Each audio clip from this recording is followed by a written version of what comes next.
नमस्कार साथियों, एक बार फिर मैं दीपंकर समझदार, चार्टर्ड अकाउंटेंट, आपका दोस्त और business growth associate. Micro finance company का जो आरबीआई का रेगुलेशन है, आरबीआई रेगुलेशन के हिसाब से डिसबर्समेंट और कुछ बहुत महत्वपूर्ण पॉइंट्स जो मैं आज क्लियर करने जा रहा हूं। इसके कारण कोई भी आपके बिजनेस में परेशानी नहीं कर पाएगा अगर आप ये रूल्स फॉलो करते हो। ये सेक्शन 8 कंपनी के लिए भी आप एप्लीकेबल करिए और साथ ही साथ में ये जो आरबीआई के एनबीएफसी है उसके लिए तो है। ये आरबीआई के एनबीएफसी मतलब माइक्रो फाइनेंस की बात कर रहा हूं। तो दोस्तों, ये रहा आरबीआई का वेबसाइट जिसमें regulatory framework for micro finance loans है। ये 25 जुलाई 2022 को रिलीज हुआ है। इसका मतलब 2022 का रूल्स है और इसमें सबसे इंपॉर्टेंट चीजों को आज मैं शेयर करने जा रहा हूं। सबसे पहला प्रश्न है कि किस टाइप के इंश्योरेंस चार्जेस को फैक्ट शीट, मतलब जो कि लोन और कस्टमर से संबंधित सारा इंफॉर्मेशन होता है किसी एक कस्टमर का, उसमें कितने टाइप के इंश्योरेंस चार्जेस दिखाएंगे और एनुअलाइज्ड इंटरेस्ट रेट का कैलकुलेशन किस तरीके से दिखाना है, ये हम लोग जानते हैं। इंश्योरेंस चार्जेस तभी लगते हैं जब आप माइक्रो फाइनेंस का लोन लेते हो। आप इंश्योरेंस अपने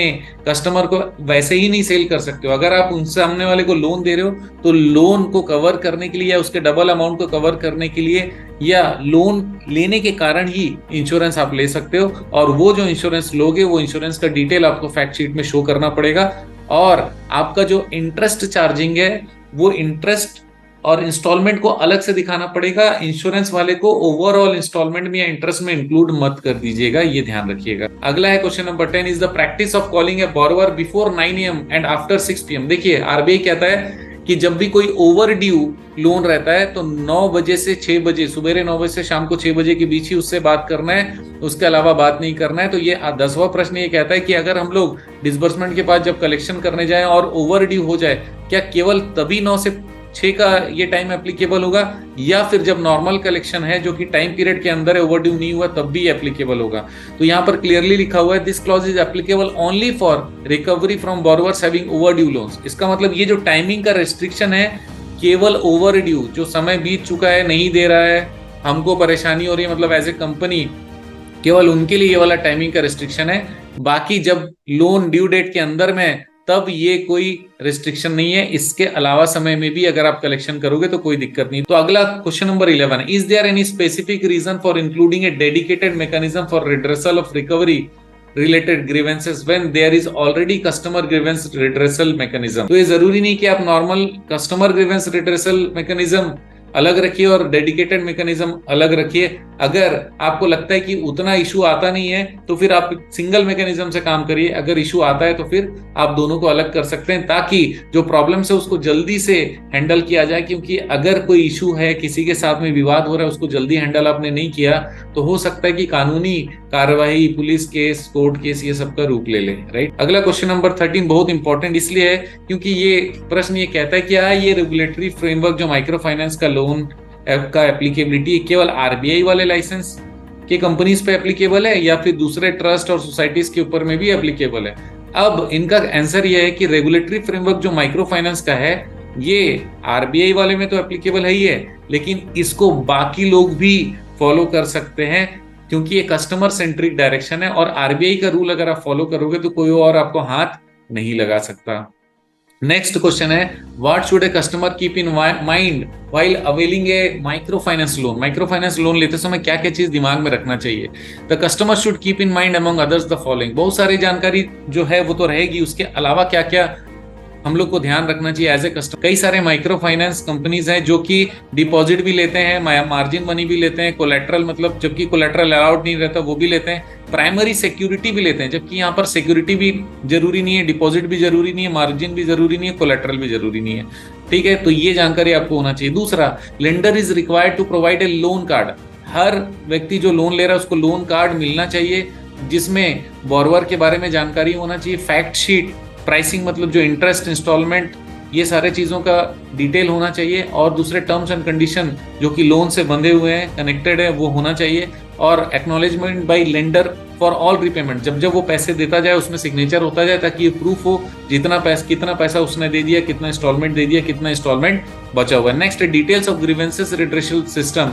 अगर कोई परेशानी हो जाए तो फिर कौन से नंबर पे या कौन से पते पे जाकर बात करना पड़ेगा, किससे बात करना पड़ेगा, उसका कॉन्टैक्ट नंबर क्या है, नोडल ऑफिसर के बारे में पूरा इंफॉर्मेशन दिया जाएगा। राइट। अगर एक ऑर्गेनाइजेशन में 3 लोग हैं जिनका नंबर दिया जा सके और 300 कस्टमर है तो 100 कस्टमर को एक का नंबर और दूसरे 100 को दूसरे का नंबर और तीसरे 100 को तीसरे का नंबर दिया जा सकता है। नेक्स्ट जानकारी ये उनको होना चाहिए कि purchase of any non credit product is purely voluntary. अब जैसे एसएफ माइक्रो फाइनेंस, जना माइक्रो फाइनेंस, बहुत सारे माइक्रो फाइनेंस कंपनीज ऐसी होती हैं जो कि छाता भी देती है, लालटेन भी बेचती है, बहुत सारी चीजों को भी बेचती है लोन जो ले रहे हैं वैसे कस्टमर को। तो ये वॉलंटरी है, जरूरी नहीं कि आप ये सारी चीजें खरीदें। वो आपको खाली जरूरत का सामान अलग से बेचते हैं ताकि माइक्रो फाइनेंस कंपनी में भी थोड़ा सा लाभ हो जाए और आपको सस्ते में मिले। Fees structure for such product shall be explicitly communicated in the loan card. अगर आप किसी को कुछ चीज बेच रहे हो तो पहला चीज तो लोन से कनेक्टेड नहीं है, दूसरा चीज अगर कभी कुछ ऐसा ले रहे हो अलग से तो उसका अमाउंट अलग से लिखना चाहिए। इसका मतलब ये कि लोन और इंस्टॉलमेंट में कोई भी चीज को आपको मिक्स नहीं करना है, ये क्लियर है। नेक्स्ट पॉइंट है training provided by lenders is free of cost. क्या होता है, जो ग्रुप की मीटिंग होती है और उन लोग को ट्रेनिंग दिया जाता है वो फ्री ऑफ कॉस्ट है। अगर कोई उसके लिए आपसे 10 रुपए, 20 रुपए, 50 रुपए, 100 रुपए चार्ज कर रहा है तो नहीं देना है। अगला है question number 15, what are the charges that a customer is required to pay for a microfinance loan. अब माइक्रो फाइनेंस लोन के लिए आरबीआई रूल्स के अनुसार कौन कौन से चार्जेस देने पड़ते हैं या पढ़ सकते हैं। सबसे पहला, there is no prepayment penalty on microfinance loan. कभी भी याद रखिए माइक्रो फाइनेंस लोन अगर आप समय से पहले चुका देते हो तो उसमें प्री पेमेंट का कोई पेनल्टी नहीं है, पहले दिया बोल के कोई एक्स्ट्रा चार्ज नहीं लगेगा। Penalty if any for delayed payment can be applied only on overdue amount.